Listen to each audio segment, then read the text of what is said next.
Hey guys, welcome back to the channel. This will be part 5 of this YZ85 rebuild.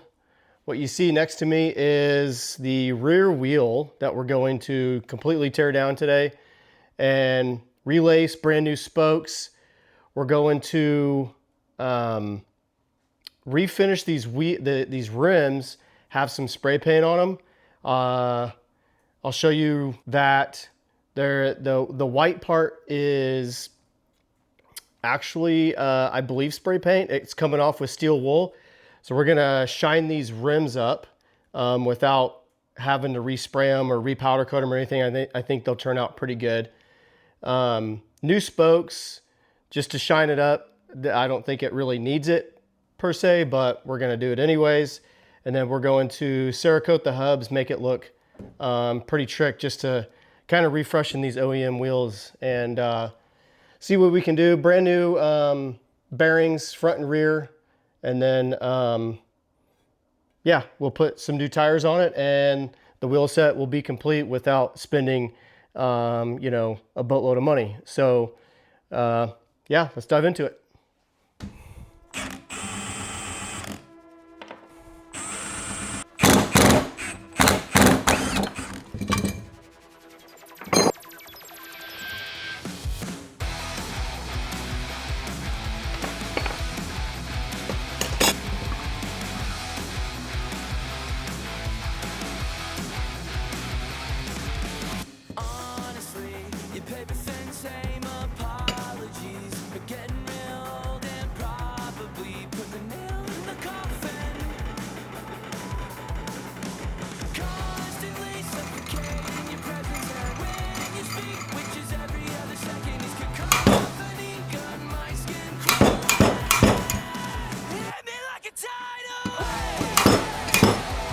Hey, look at that. Took some heat.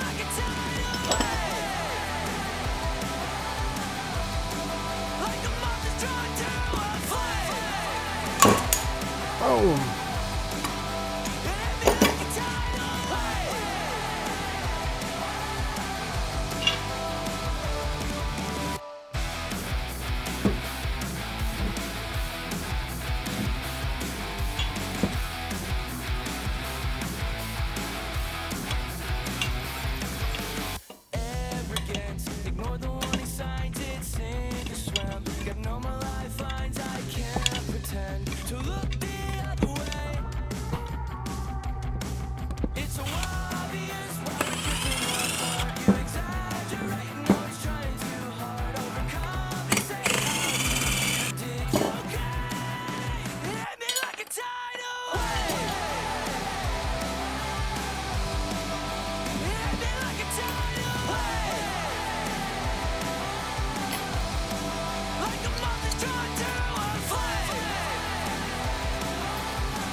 So last night we got it stripped down and ready for cleaning. So we're gonna get this thing cleaned up and then into the sandblaster. There we go. Get this thing soaking.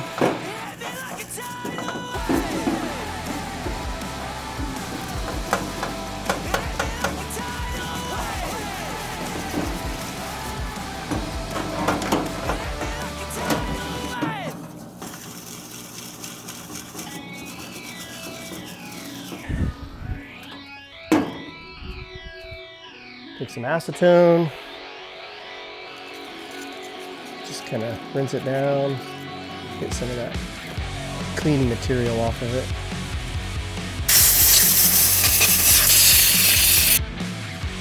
So it looks pretty good, right? Just a little bit left on there, but whatever. Let's get this taped up real quick and then over to the blasting cabinet. Start.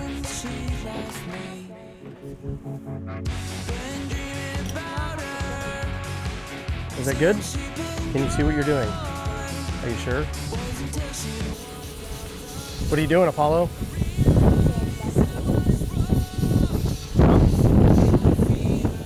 Have you done this before? Yeah? Yeah? This is your thing, isn't it?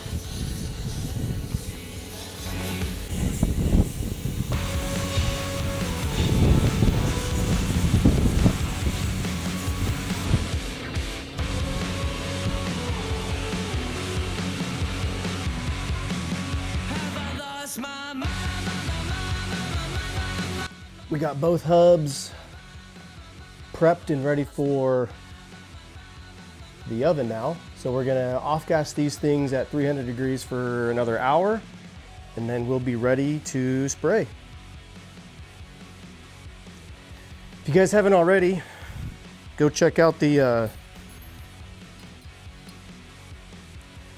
cool build that I did on this cerakoting oven. Does pretty well. You see there in the back, that's where my heat gun comes out. Does a pretty good job of getting this thing up to temperature.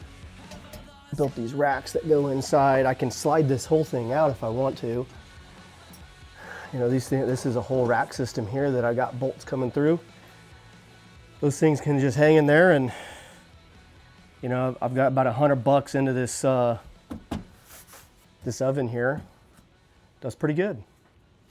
Let's get these things gassed. So here is the difference of what we used to look like, essentially on that front rim.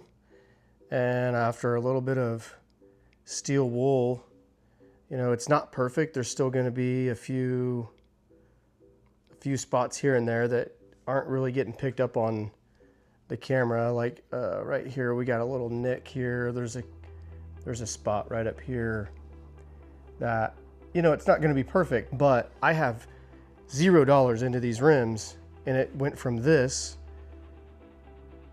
to this with a little bit of this. Just some standard steel wool you can pick up from Harbor Freight or wherever, the hardware store, the Walmart. Yeah. So we're going to get this back rim cleaned up, and then we're going to be ready for lacing these things up. So coming together pretty good. All right, I'm gonna show you a little bit of a sample here up close of how easy it is to take a little bit of steel wool, like I showed earlier, and take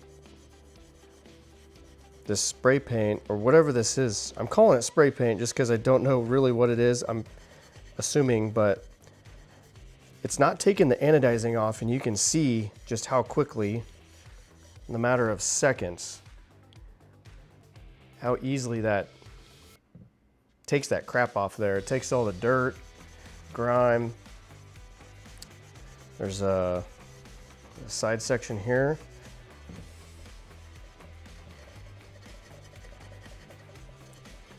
And it's not scratching any of this, but you can tell, just like that, what that looks like afterwards. I mean, that is darn near perfect. There's still a little bit here. Work on that. But yeah. Yeah, before and after. And just like that, you can see how well this thing's shined up. Now it's not, again, perfect, but these OEM rims are good. DID branded blue anodized rims that I don't have to buy, you know, spend another couple $100 on any other rims. These stocks can work pretty good. So now we've got our hub. We're gonna start lacing this thing up. So I'm actually going to press in the bearings first.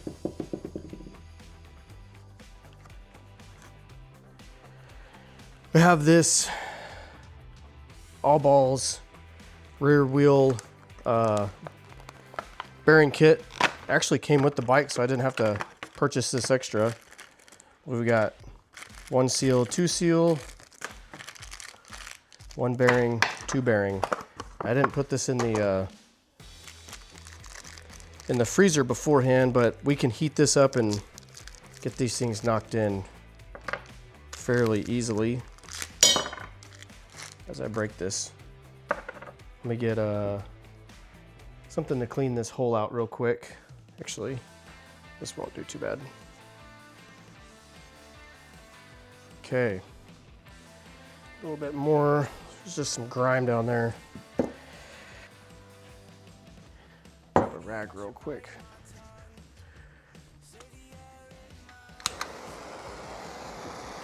I'm just gonna heat this up just ever so slightly right here on the inside. I want to do too much at a time. So let's go ahead and slide this thing in there. Trick is getting it started straight.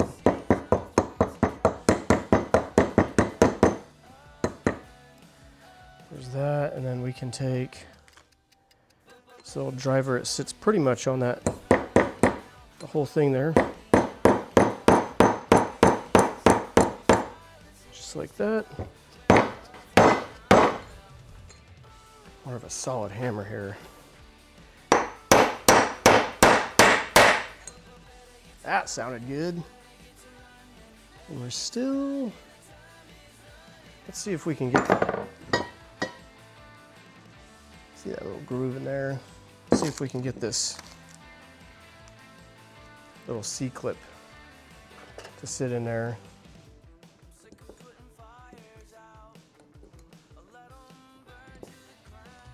I don't know if I like that or not. That'll help it out.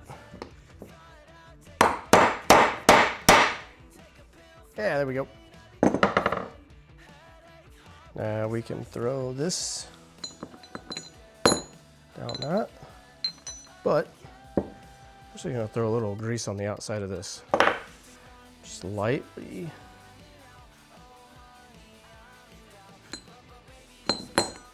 Drop it down. See if we can get this without any heat. As long as it goes in straight. Having a driver is nice.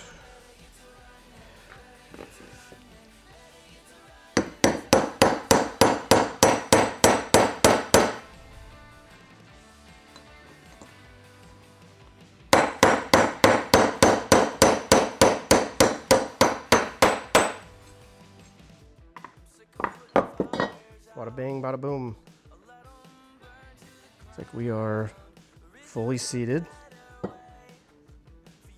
Both bearings spin very freely. Put a little bit of grease on the inside of that. The inside will get greased when the axle goes in. I'm not going to put these seals in just yet. When we put the clamps on, I want it to actually seat in these bearings. So that's what we're gonna do.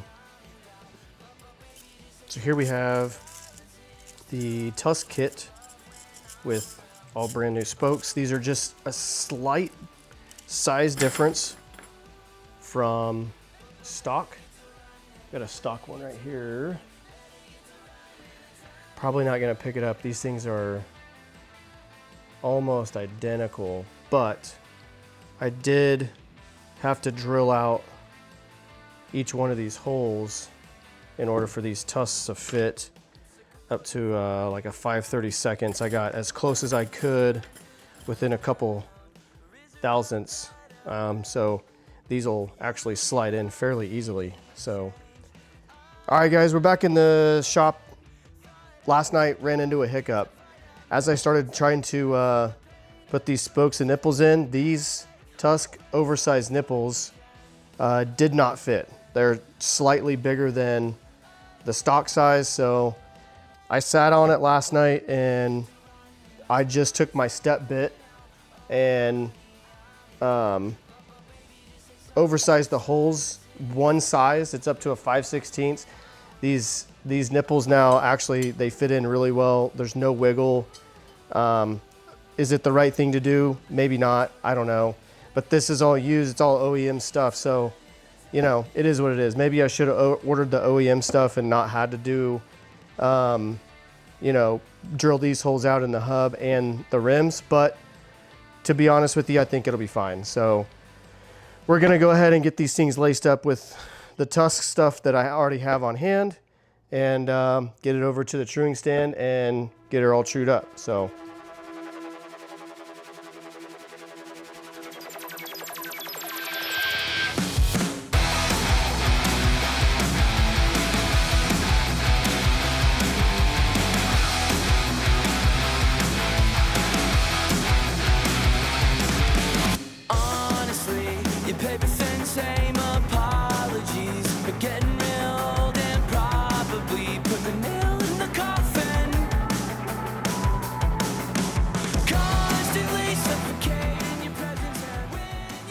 I got all the spokes in.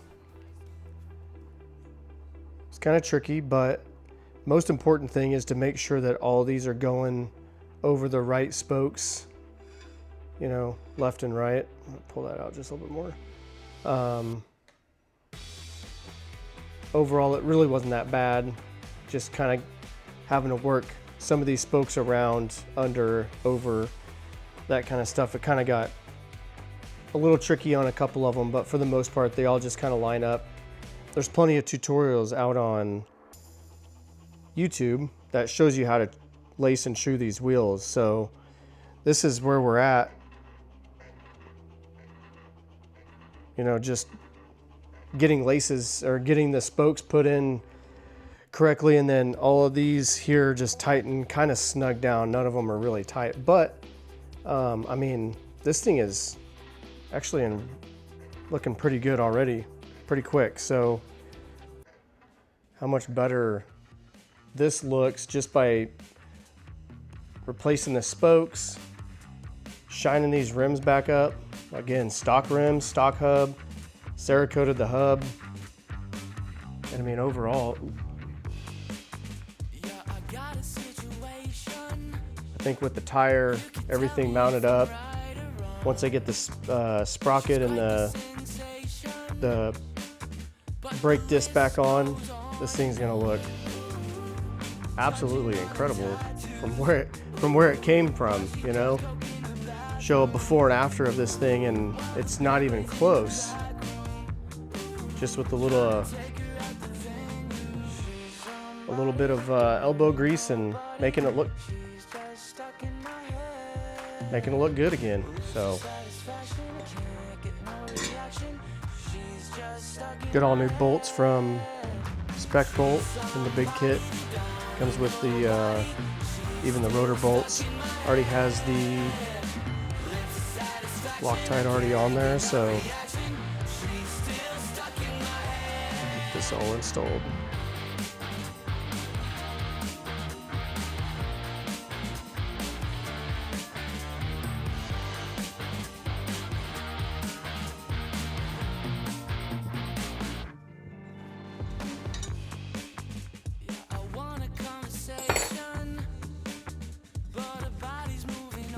So we have a finished product of the rear wheel completely assembled, all the bearings in. Got this Turner rear sprocket, 47 tooth, which is stock, but we might adjust that depending on, you know, if we need to go up a tooth or two. From forums, it seems like that's pretty typical to do on these 85s, but overall, I mean, to go from what we were to what we are now with basically just new hardware, new spokes, everything else is, you know, redone, looks pretty good. So yeah, the whole process really wasn't that bad. I thought about getting new rims, but decided just to refurb these for really not a lot of money. So yeah, and they turned out honestly phenomenal from what they were before. I thought they were roach. So yeah, it's this build's starting to come along, you know, from where it was just a few months ago. I got the frame back. It's sitting right next to me, and I'll show that now. So the frame got back from powder coat. The subframe, the swing arm, all look just absolutely phenomenal. So over the next couple weeks, I'll be finishing this the engine build that I'm finishing, putting all of that together. I've got the whole bottom end together. That's going to be part 6, and then we're going to start throwing some parts into this frame, and hopefully this thing will be a dirt bike pretty dang quick. So yeah, if you're new here, consider hitting subscribe for the YZ85 build, and then future builds. I've got some pretty good ideas about what this channel is going to become. So yeah, thanks for tuning in.